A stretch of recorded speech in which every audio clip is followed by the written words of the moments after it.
The Reserve Bank met for the final time this year, and as expected, they've left the cash rate on hold at 2.5%. That's now the fourth consecutive month they've left the cash rate on hold, and it remains at a 53-year low. But it was no surprise given the minutes of the meeting that came out on Melbourne Cup Day.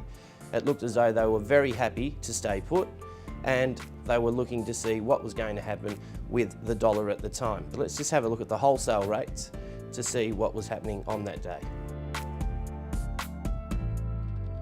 On the day of the RBA meeting, the variable rate was at 2.58%, the 1 year fix at 2.6%, the 3 year fix at 3.24%, and the 5 year at 3.82%. So as you can see from those wholesale rates, all of the rates are above the current cash rate. However, the wholesale markets are predicting that not much is going to happen the first quarter of 2014. In fact, they don't expect any movement until about April or May of next year.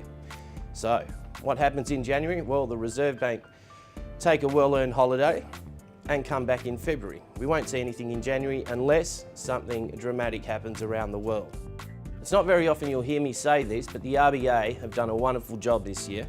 When you take into consideration that they were dealing with an Australian dollar that was above parity, and now they've been able to bring it back somewhere in the low 90s.